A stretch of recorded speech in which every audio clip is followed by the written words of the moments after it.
here to offer expert sports medicine care for you and your family. UK Healthcare Orthopedic Surgery and Sports Medicine, official healthcare provider for the KHSAA.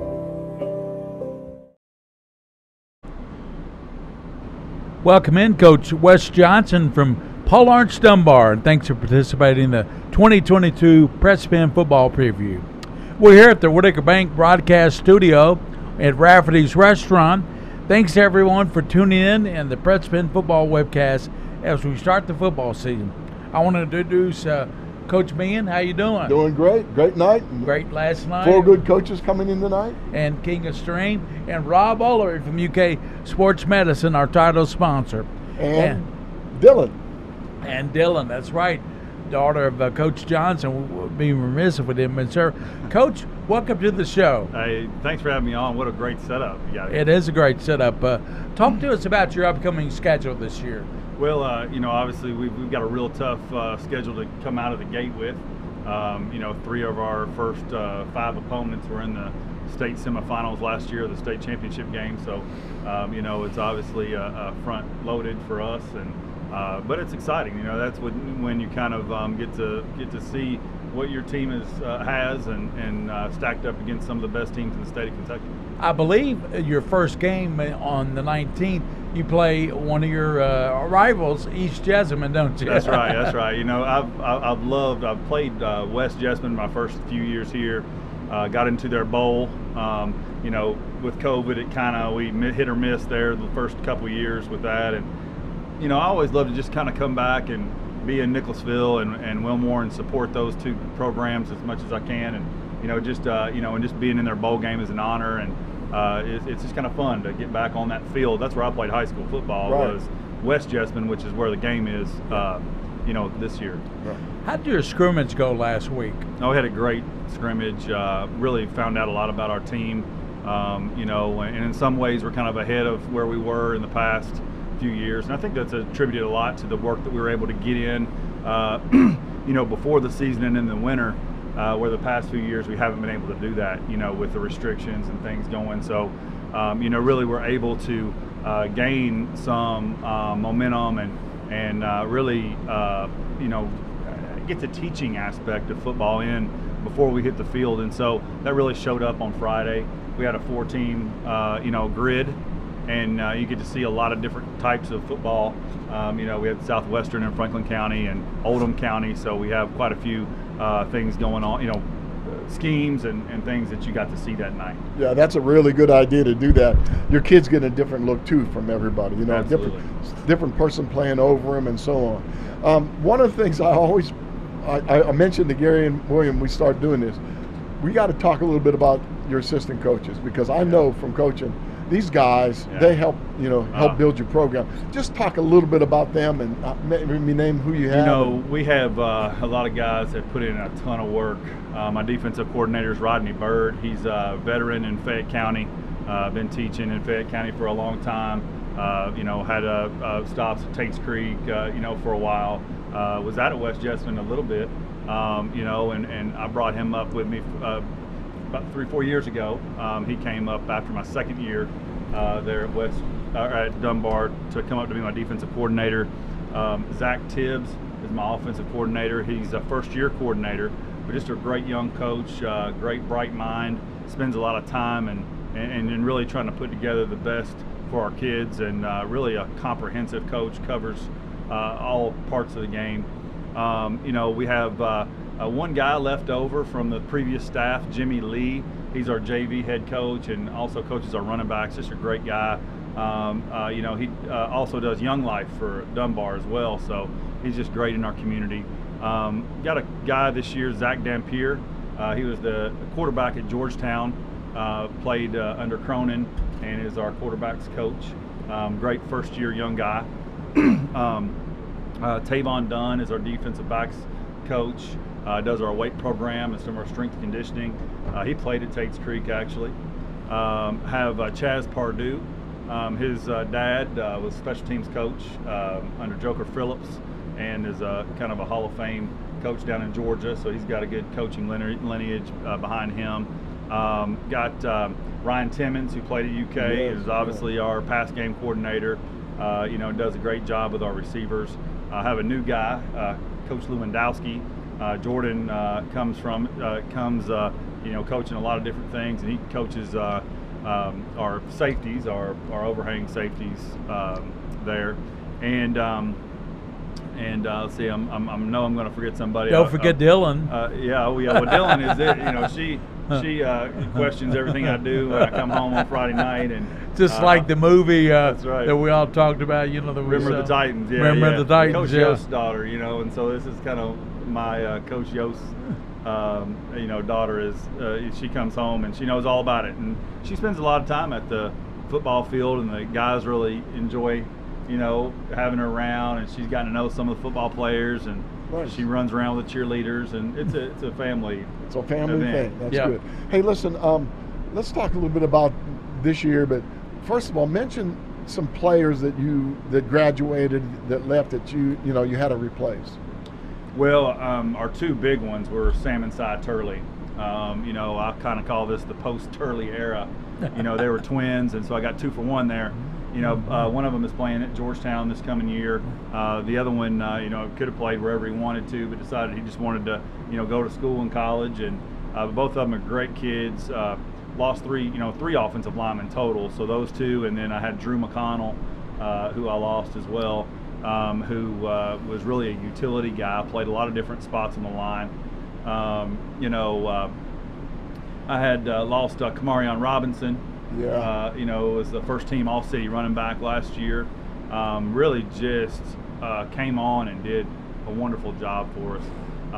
He was, one of those kids that, came over and didn't have a whole lot of, huge production in middle school, but just really developed, with our football team and had a fantastic couple of years there. And those are huge production guys that we'll miss. Yeah.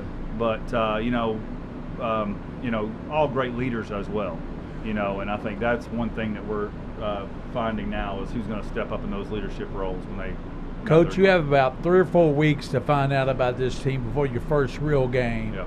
What are you finding out about the Bulldogs here in this, after the dead period, getting into scrimmages? What are you finding out about your team that you really like? Well, we're really athletic in all positions, and it's probably one of the first teams I have where we just are very athletic and fast at every defensive position that we have. Offensively, we have great depth at skill, our skill area. We have a big quarterback. We did lose a running back to a 7-on-7 injury, tore his ACL. Justin Baube, who was a senior running back for us, was such a devastating thing because he's such a great worker for us, and just it was a sad time to have that happen to him. Absolutely.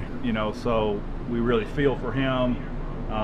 We had that happen to us last year too in a 7-on-7. I had a outside linebacker tear his ACL, and before it even gets going, and it's just a devastating injury for those guys because especially they look for forward. A senior too, really. Look forward to that senior year.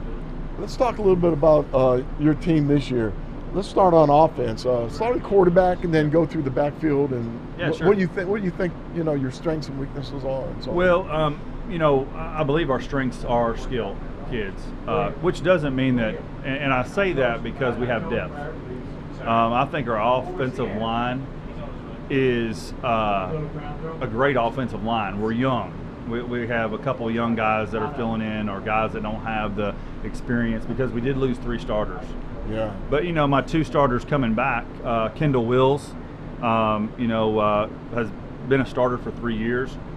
Colton Turner's been really a starter or a major player for us. He's our center. He's been a starter or a major player for us for all 4 of his years. So it's not like we don't have experience, or it's not like we're good. So when I say it's our strength, our skill is our strength, it's because of our depth. Right. Our offensive line is very good. We're just young and some inexperience, and that'll be a group that gels as the season progresses. How many guys came out for the team this year? We always get a group of freshmen at the beginning of the year, those that move in, didn't know about it, that sort of thing. So we always get about 10 more. Right now we have 75 players. And, with about 10 more, we'll have about 80, 85 guys, and that's really a good number for us. Well, let me tell you, that's one thing that I've noticed. Yeah. And it's a compliment to you and your staff. Two things. Number one, the numbers have picked up. Yeah. And number two, their strength. Yeah. Because you must have a heck of a weight program going because, when I first started watching those teams, one of my things that I noticed was just couldn't push people off the line of scrimmage. Right. Just couldn't do it.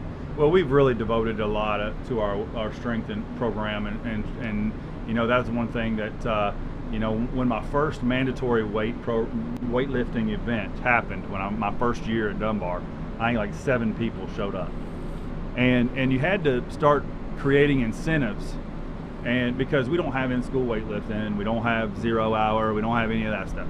It's old-fashioned, after school we meet at the weight room and we work for 2 hours. I tied that to some incentives for those kids.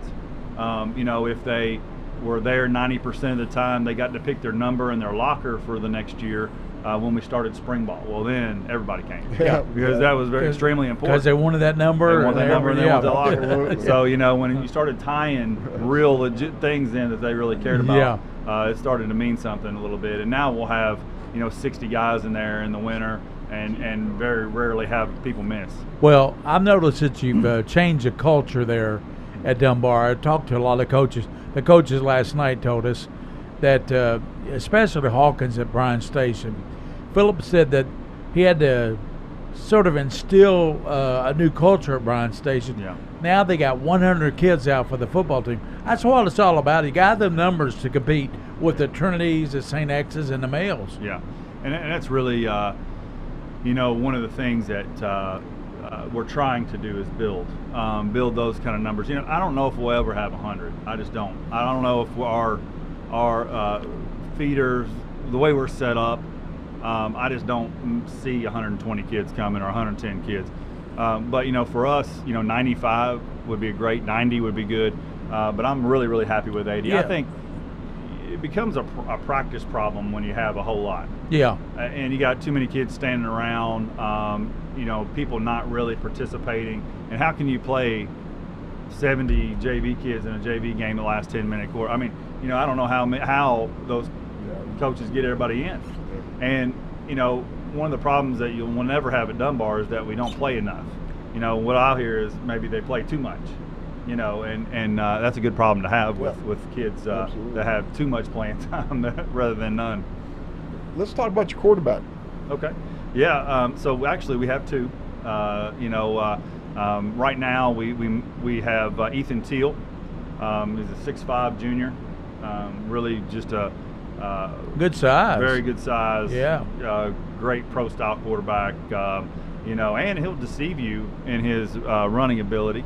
We have Cole Colony, who was the quarterback last year. Yeah, I remember him. He's moved to some running back for us because he's such a multi-tool guy. He can run, throw, catch. He can do it all. And so we'll move him around quite a bit. So we have kind of a dual-headed monster back there, to be honest. Ethan will be probably the day one starter. Where Cole will be that running back for us. And then there's nothing that we can't play Cole too and do a little. More running with the quarterback back there as well. So we have really a good situation and 2 guys that can really play football. Who you got catching the ball? Well, we have good fleet of receivers. We have some seniors, Jacoby Biggerstaff, Noah Chapman. We have Jaden Commodore, who moved over from Bourbon County. I know him well. He played good at Bourbon County over there. Right, yeah, that's right. yeah. We remember. So he's come over for us. We have Trey Berry, who's going to be a junior as well there, and so we have a little bit of depth there at receiver. But I tell you, the big thing is we have size at receiver. Yeah. I mean, Jacoby is 6'2", Trey 6'3". Those kids are just big on outside, and then our slot receivers. I mean, Jaden's on the small side, but he's quick. Noah Chapman is 5'10", but he's 195. I mean, he's a load to bring down. And once he catches the ball, he's very. And we have a real athletic kid as well, Jose Kazadi. Jose is be a senior for us, and he plays more defense than he will offense. But now he really is an explosive offensive player. I bet Ryan Timmons does a really good job with that receiving core. Making sure those guys do everything they're supposed to, like he did at UK. Well, and that's the thing. And I was down there today just watching them do working with the receivers, and it's everything they did at UK in terms of footwork drills and really concentrate on running routes correctly, and even down to the stances every single time. It's when you see us play, our receivers are going to be disciplined in their technique, and that's a really credit to Ryan in working with those guys and really fine-tuning their skill. Are they going to block? Oh, yeah, and they'll block. I asked every coach, and they said, they'll block. Yeah, they'll block. What about your tight end position? You got a tight end. We play. We'll put some guys with their hands down a little bit, but not much. I mean, we'll kind of throw them in there every once in a while. Well, our guys will, bigger guys will go down there and play tight end. We don't have a special, player for that. What I always say, Coach. Tight end's always open. That's right. That's what he always said. Well, let's go defensive side now. Talk a little bit about your defense. Well, defensively, we're really led by a fifth-year senior for us, Mason Hazlett. He's kind of the heartbeat of our group. He was going to be a young senior, and in that COVID year reclassified as to do his junior year over again. And he was the youngest kid in the class, and now he's with kind of more his kids that are his age now that he'll graduate with. But he could play any position on the field and be great. He's probably got the greatest football knowledge on the team. Just really understands the game and really gets our guys in position on the field. He's a coach on the field, and that's really good to have, when that happens. Our defensive line, we'll have, we'll rotate 6 to 8 guys up there. We've been really blessed over the last 3 years to really have a stable of defensive linemen that can be fresh. And so, we'll have Trenton Berry, Terry Tinsley, Laquan Greer, Manning Baker, Ethan Hampton, Niall Bailey, those guys. Even Kendall will come over and play a little nose guard at times. If you need him, he's a big boy. But he's he's a good. He loves offense, but he'll come over and stuff some run and get excited about it. So we have good guys there. And at linebacker, we have Ryan Browning and Mason.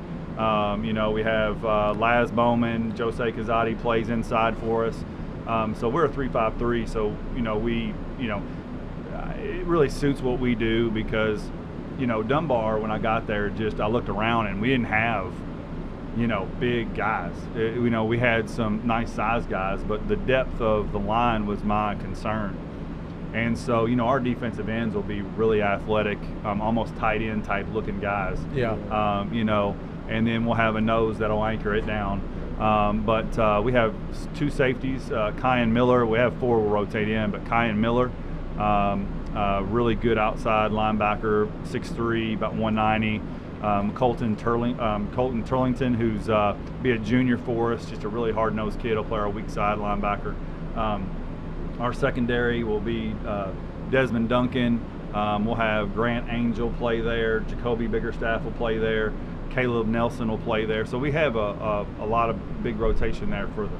It sounds like your second level is going to be fast. Yeah. You'll be running that 5 thing. Well, and that was the comment of some of the coaches on Friday, actually, after we played, was, they were commenting how our defense was very athletic and very fast to the ball.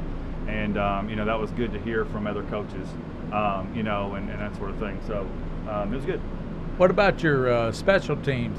Tell us about your kicker, your punter, your return man, and all that. Yeah, so all those guys that do the receiving will be they all rotate back there. We've got a lot of guys that can return. Kicker, we have a couple soccer guys that'll come in and kick. So we've always had that. But the funny thing, it's not funny at all. But we had Bethel Green a few years ago. I don't know if you remember our female kicker. Yes. Yeah. Well, I have another soccer player, a female soccer player, Skylar Vaught. And Skylar is only going to be a sophomore and will probably handle a lot of our field goal extra point duties. Very good leg, very accurate. She shows up all the time. She'll be there, on her practice days and that sort of thing to just, get in kicks. So I'm excited to see what she brings to the table. Excellent. And who's your punter going to be? So Ryan Browning, actually, one of our linebackers, is a punter, and he actually has really skilled in that position. So he can punt, and also Cole Colony can punt a little bit. He can boom a few too, and he also is our long snapper. So, yeah, that's good too. Yeah, we had a good battery there, to get the ball back quick and out. Okay, one of the questions that I like to ask there toward the end of the set is we're going to 7. We're going to do 7:30. Okay. Oh, good. We can press you a little bit more. Yeah. I want to talk about goals. Yeah. I know everybody that one goal in the back of your mind, state championship, but you know as well as I do that your goals kind of change as the season goes on too. Yeah. I mean, like one of the coaches we talked about was they wanted to have a strong second half compared to the first half. Yeah. And so on. So what is your goals? What do you think? Well, one of our big goals that we have set for our seniors, and we talk about the reset button every year. Dudley Hilton taught me a real good lesson one year. I was at a 7-on-7 with him, and I was standing beside him, and he looks at me and he says, I come in every year and I tell my team, I have to prove this year that I can coach, and you have to prove to me that you can play. And he, that was the first kind of talk that he had with his team. Yeah. And I think there's something to that because we try really intentionally to leave the past in the past. And this senior class has been a part of a lot of wins at Dunbar. But they themselves are 0-0 as a senior class. And what legacy are they going to leave? So you got to prove yourself. We do. We got to prove it. We got to prove ourselves. And Dunbar has never won 3 district championships in a row. Got a chance. And this is our chance to do that this year. So that's one of their goals, is to win a district championship for the 3rd year in a row and bring that to Dunbar. But we also talk a lot about, we kind of talk about the book Chop Wood, Carry Water. I'm sure you've heard of it. Yeah. And a lot of people are reading that now and that sort of thing. And really important lessons about, really focusing on the task at hand, doing everything you can daily, and then you have to surrender the outcome. If you don't look at the scoreboard, if you just get your head down and you plow away at what you're supposed to do and do your job as best you can every play, and play every play, as Nick Saban says, like has a mind of its own and our life of its own, and move play to play. At the end of the game, after you've done your best, you can surrender that outcome as what it is. And I think that's kind of what we've done the last few years. We started out 1-4 last year. Again, a very tough schedule. Yeah. And it could have killed a lot of teams. That could have been something that was devastating to them.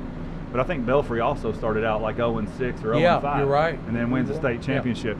So, we talk a lot about how it's not how you start, it's how you finish.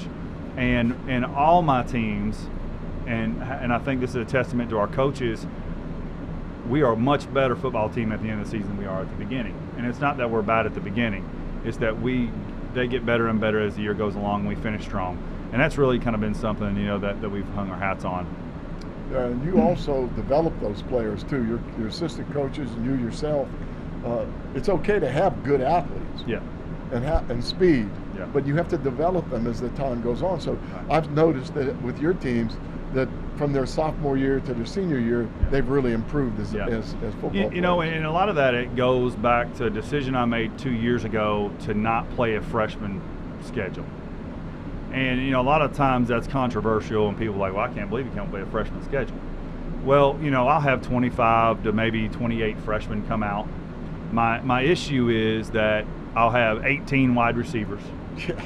And I have to convince 2 of them to go play tackle. Yeah. And they play the whole game, Yeah. and they don't want to play the whole game, to be honest with you. And so what ended up happening, I get them hurt, and then I have to convince that other guy to come in and play, and they were all playing out of position, and they just I didn't see that they were having a good time. Yeah. And so I just said, we're going to, Dunbar is going to be good when we have juniors and seniors playing on the field on Friday night. And those guys better start playing early and get to know each other and be able to play well together. And so when we put those sophomores and freshmen together this year, we play a 10-game schedule. We film it like Friday night.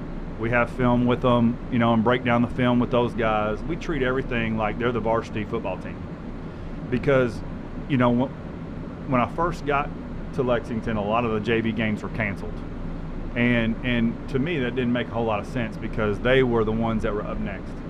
And you always, Joey Thacker, who was with me last year, always made this comment, hey, coach next year's team, now as well. And so, we do that with those guys. We put a lot of effort into those JV guys. And so they know more, I think, than a lot of the freshman teams we play, simply because we give them attention.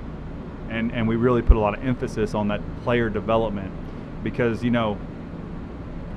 I love Dunbar, but we don't get a whole lot of, we don't have a program that, can bring in, some people or, apply for that sort of thing. We don't get a full middle school. In the past it was all Beaumont and Leestown and they all fed in, and now that's not the case anymore. We get about 80% of Beaumont, maybe 20% of Leestown, and then 5 other schools that kind of bleed in to us. And so it's a little bit more difficult, I think, to find your players that are coming to you in the middle school level. It's not as easy to see, I've got a feeder school coming up, and all these guys are coming. Even when I go down to Beaumont and talk to them, I've got to make sure the addresses are in my district before I talk to anybody. Because we're going to do it the right way, but we're going to develop our kids, and we don't obviously. I'm not talking about recruiting. When I talk about recruiting, it's recruiting our own. Yeah, I know what you mean. Yeah, and we talked about that yesterday with some of the other coaches too about the feeder situation. Whereas like Lexington Christian, they have a feeder all the way from elementary school all the way up. Yeah, and you can't do that. And what I ran into, and I'm sure you've seen it too, is you approach the middle school and you ask them to maybe run your system. Yeah. They don't want to run your system. No. They got kids going there. This is their chance as a coach to do their thing. That's right. So you got to still court them. You got to court the kids and so on. Yeah. So we have a big middle school, our guys, they're coming in that will have a middle school night. And so, we'll kind of make a big deal of it. We'll kind of give them little VIP passes to the game. We'll feed them. We'll give them a tour of the locker room and facilities. They'll be on our sideline. And we put a big deal into making sure that those guys, feel welcome and that they know where they're going. They know that, this is your football team coming up. Next year you guys will be the next to walk in these doors and to keep this thing rolling. Well, you're doing a great job at Dunbar. Since Mike Meehan was there, he was successful as head coach, and David Hensley was there, Mark Peach was there, but I think you and Mike have done the best job of coaching football at Dunbar. I really do. I appreciate that. And I think you're doing a great job. And by the way, we're at Rafferty's. What's your favorite thing to order here at Rafferty's? Oh my gosh! Well, you can't go wrong with these cheese fries right there. And, the chicken tenders are always really, really good. So this is a great place to eat for sure. I told you we have something for you, Coach. Okay, great. Here's a gift card from Rafferty's. Nice. I know your daughter there might want some more mac and cheese. Oh yeah, we're loaded up right here on the mac and cheese.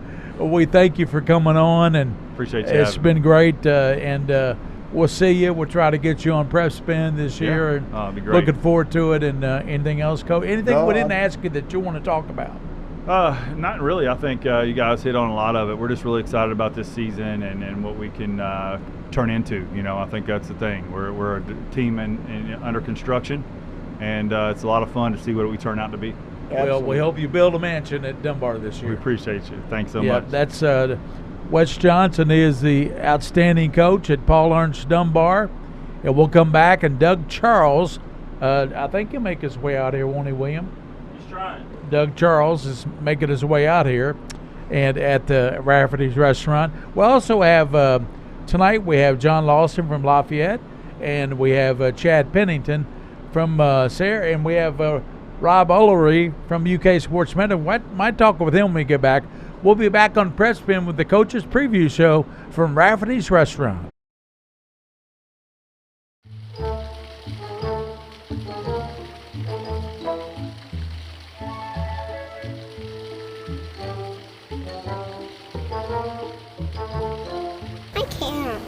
Have some Mingy.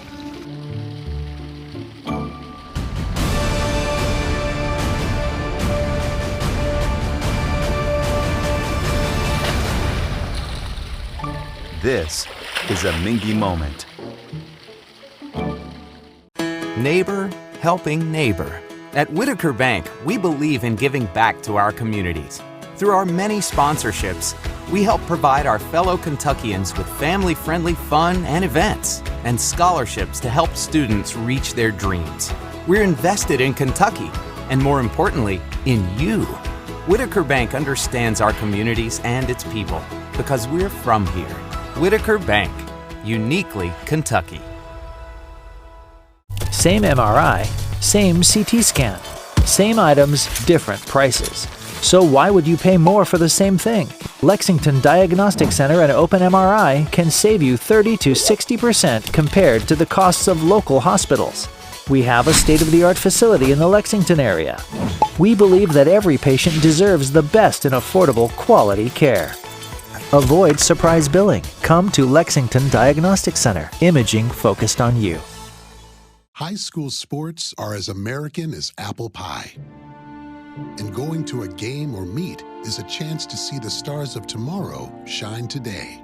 But as anybody who's ever attended a high school sporting event in Kentucky knows, you can't have the stars without the stripes.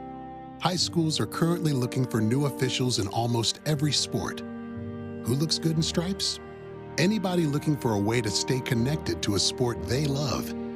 If you like the idea of giving back to your community while earning a few extra bucks, chances are you'd look good in stripes too. We want to hear from you. We need to hear from you. No officials means no game.